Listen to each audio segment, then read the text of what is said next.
Hello everyone, welcome to the new video from लॉबर्स और मैं हूं अनुभव गुप्ता। सो यार, आज की वीडियो सारी विमेंस के लिए, सिंस विमेंस डे आ गया है और विमेंस डे से रिलेटेड स्पेशल वीडियो आज की मैं बनाने वाला हूं। और इसके अंदर मैं आज आपको बताने वाला हूं कि यार कौन से ऐसे इंपॉर्टेंट राइट्स और लॉज हैं जो स्पेशली विमेन की प्रोटेक्शन के लिए, जो एक्सक्लूसिव पावर विमेन को देते हैं, जो कि उनको पता होनी बहुत जरूरी है। क्योंकि अगर फ्रेंड्स कोई सोसाइटी के अंदर चेंज आना चाहिए तो तभी आ सकता है जब सबको अवेयरनेस हो। तो आज सारी लेडीज की अवेयरनेस के लिए मैं वीडियो बनाने वाला हूँ। वीडियो को एंड तक जरूर देखना, अपने सारे फ्रेंड्स, अपनी सारी फीमेल फ्रेंड्स के साथ जरूर शेयर करना, अपनी मदर सिस्टर्स के साथ, बिकॉज सबको इसका बेनिफिट होने वाला है। तो चलिए शुरू करते हैं।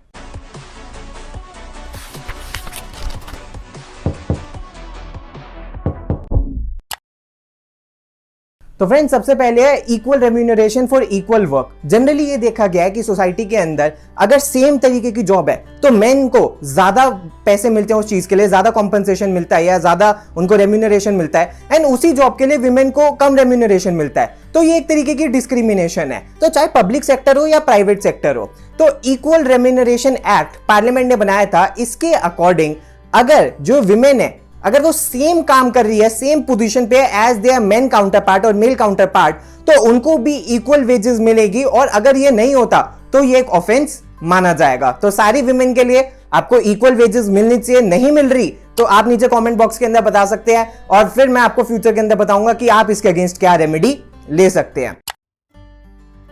नेक्स्ट है फ्रेंड्स वर्क प्लेस से रिलेटेड, कि वर्क प्लेस पे कई बार विमेन को देखा जाता है कि सेक्सुअल हरासमेंट का भी बहुत बार सामना करना पड़ता है। So women have right for protection against sexual harassment at work place. तो इसके रिलेटेड पार्लियामेंट ने एक लॉ भी बनाया था, पॉश एक्ट भी जिसे हम कहते हैं, prevention of sexual harassment act. और इसके अंदर क्या होता है कि ये क्रिमिनल ऑफेंस तो है ही है, लेकिन हर एक ऑर्गेनाइजेशन को एक इंटरनल कंप्लेंट्स कमेटी बनाने की रिक्वायरमेंट होती है, जहां पे विमेन जो भी जिसके अगेंस्ट ये ऐसा कोई गंदा काम हुआ है या जिसको अब्यूज हुआ है या हरासमेंट हुई है, वो उस आईसीसी इंटरनल कंप्लेंट्स कमेटी के अंदर कंप्लेंट कर सकती है। और उस इंटरनल कंप्लेंट कमेटी को जल्दी से जल्दी उसके ऊपर एक्शन लेना पड़ेगा।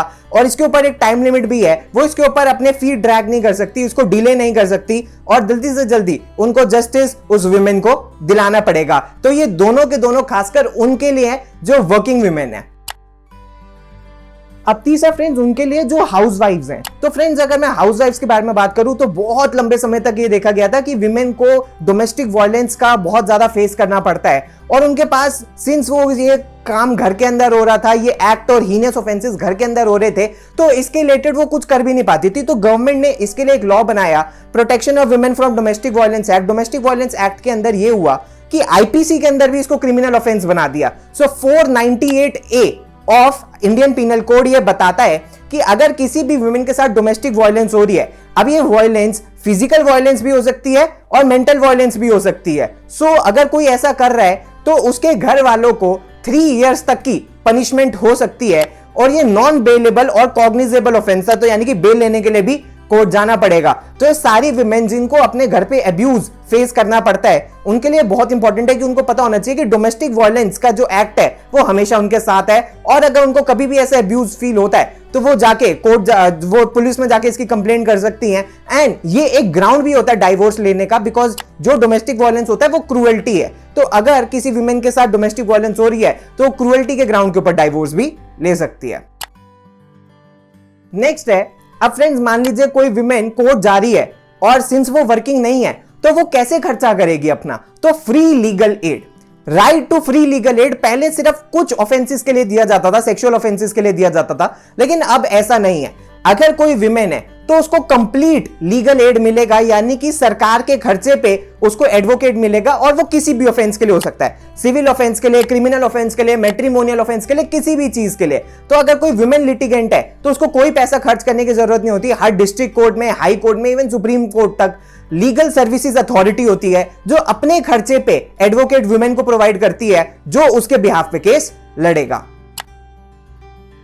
नेक्स्ट है फ्रेंड्स, अब मान लेते हैं किसी के अगेंस्ट कोई एक बहुत ही हीनस ऑफेंस हो गया है, और कोर्ट जाके जनरली देखा गया है या पुलिस स्टेशन जाके देखा गया है कि पुलिस जनरली इसको अवॉइड करती है, या पुलिस लिखना नहीं चाहती है। वुमेन को खुद शेम आती है कि यार एम्बैरेसमेंट होती है, मैं पुलिस स्टेशन जाऊंगी, वहां पे हरासमेंट का सामना करना पड़ेगा, या पुलिस कंप्लेंट ही नहीं लिखेगी। तो right to launch virtual complaints. तो अगर किसी वुमेन के साथ कोई सेक्सुअल ऑफेंस हुआ है या कोई और तरीके का कोई ऑफेंस हुआ है, तो वो वर्चुअली कंप्लेंट भी फाइल कर सकती है, यानी कि अपने कमिश्नर ऑफ पुलिस को या डीसीपी को या किसी भी सीनियर लेवल ऑफिसर को वो वर्चुअल कंप्लेंट ईमेल के थ्रू भी भेज सकती है और उसके थ्रू भी उसकी एफआईआर रजिस्टर हो सकती है। उसको जरूरी नहीं है कि वो पुलिस स्टेशन जाए और वहीं पे उसकी कंप्लेंट लिखी जाएगी। नेक्स्ट है फ्रेंड्स, इनडिसेंट रिप्रेजेंटेशन से प्रोटेक्शन। तो इसमें क्या होता है, protection of women from indecent representation. इसके लिए भी पार्लियामेंट ने एक लॉ बनाया था कि ऐसे आप इनडिसेंट रिप्रेजेंटेशन ऑफ विमेन नहीं कर सकते। अगर मैं आपको इसके बारे में पढ़ के बताऊं, सो अगर कोई चीज इनडिसेंट है, डेरोगेटरी है या is likely to deprave, corrupt the और इंजर पब्लिक मोरालिटी और मोरल्स हैं, तो वो एक पनिशेबल ऑफेंस माना जाएगा। यानी कि किसी भी तरीके से विमेन को इनडिसेंट रिप्रेजेंट हम नहीं कर सकते। सिंस हम इंडिया में रहते हैं और यहाँ पे विमेन को हम गॉडेस के फॉर्म में भी पूछते हैं, तो इनडिसेंट रिप्रेजेंटेशन अलाउड नहीं है। और अगर इस ग्राउंड्स में कहीं भी वो आ रहा है तो उसको एक ऑफेंस माना जाएगा। इसके ऊपर फाइन भी लग सकता है और फिर सजा भी हो सकती है। नेक्स्ट है friends, stalking, protection from stalking. अब स्टॉकिंग का भी ये रिसेंटली ये लॉ बना था निर्भया केस के बाद, जब क्रिमिनल अमेंडमेंट हुई तो स्टॉकिंग के अंदर क्या था, पहले स्टॉकिंग कोई क्राइम नहीं था आईपीसी के अंदर। अब जब ये देखा गया कि यार विमेन को बहुत ज्यादा स्टॉकिंग होती है, बहुत ज्यादा कई बार होता है कि मैन उनको पीछा कर रहे होते हैं, मेल्स उनको पीछा कर रहे होते हैं या बार बार उनसे कांटेक्ट बनाने की कोशिश कर रहे होते हैं और विमेन इंटरेस्टेड नहीं होती है, या मान लीजिए कोई उसकी मॉनिटर करे इंटरनेट की यूजेज की, विमेन क्या इंटरनेट पे किससे बात कर रही है या उसको ट्रैक करे, इन सब चीजों को, तो ये सब स्टॉकिंग होती है। तो आईपीसी में 354 कैपिटल डी 354 डी एक ये ऑफेंस बना देता है स्टॉकिंग का। तो अगर किसी विमेन को लग रहा है कि उसको कोई स्टॉक कर रहा है तो वो पुलिस में जाके कंप्लेंट कर सकती है और उस पर्सन के अगेंस्ट एक्शन लिया जा सकता है। नेक्स्ट है friends, right to launch zero FIR. अब जनरली क्या होता है, जैसे कि मैंने आपको पहले बताया था कि पुलिस इजीली कंप्लेंट नहीं लिखती है या पुलिस बोलती है कि ये हमारे एरिया के अंदर नहीं आता, आप किसी और पुलिस स्टेशन में जाके लिखवाइए। तो इसके अंदर क्या होता है, जीरो एफआईआर का कॉन्सेप्ट आ गया है। तो अगर किसी विमेन के साथ क्राइम हुआ है तो वो अपने नियरेस्ट पुलिस स्टेशन में या किसी भी पुलिस स्टेशन में जाके एफआईआर लिखवा सकती है, सब्जेक्ट टू चाहे उस पुलिस स्टेशन की जुरिस्डिक्शन हो या ना हो, उस पुलिस स्टेशन को मैंडेटरी जीरो एफआईआर लिखनी पड़ेगी और जीरो एफआईआर लिखने के बाद उस पुलिस स्टेशन में ट्रांसफर करनी पड़ेगी जहां पे जुरिस्डिक्शन है। तो वुमेन को नहीं भागना पड़ेगा, पुलिस को अब ये काम है कि पुलिस अपने आप ट्रांसफर करे जहां भी जुरिस्डिक्शन है, ताकि वुमेन की हरासमेंट ना हो। नेक्स्ट है राइट टू बीइंग एनोनिमस या राइट टू प्रिवेसी। तो फ्रेंड्स, अगर मान लीजिए किसी विमेन के साथ कोई ऑफेंस हो जाता है और खासकर कोई तरीके का सेक्सुअल ऑफेंस हो जाता है, तो इससे बहुत ज्यादा एम्बैरेसमेंट और शेम किसी भी विमेन को आती है। तो इसके लिए क्या है कि कहीं से भी तरीके से विमेन की आइडेंटिटी डिस्क्लोज नहीं होगी। वो मना भी कर सकती है कि मैं पुलिस के सामने कोई बयान नहीं दे रही, और वो मैजिस्ट्रेट के सामने इंडिविजुअली बयान दे सकती है, या पुलिस के सामने बयान दे रही है तो सिर्फ और सिर्फ वो ये हो सकता है कि विमेन कांस्टेबल के सामने ही दे, ताकि उसको इतनी शेम ना आए। तीसरा, अगर कोर्ट जजमेंट भी लिख रहा है तो उसमें भी विमेन की आइडेंटिटी को डिस्क्लोज नहीं करेगा, ताकि किसी भी तरीके से उसकी आइडेंटिटी पब्लिक ना हो जाए, इसकी वजह से उसको शेम और एम्बैरेसमेंट का सामना ना करना पड़े। तो इस चीजों का भी ध्यान पुलिस को भी रखना पड़ेगा और कोर्ट्स को भी रखना पड़ेगा।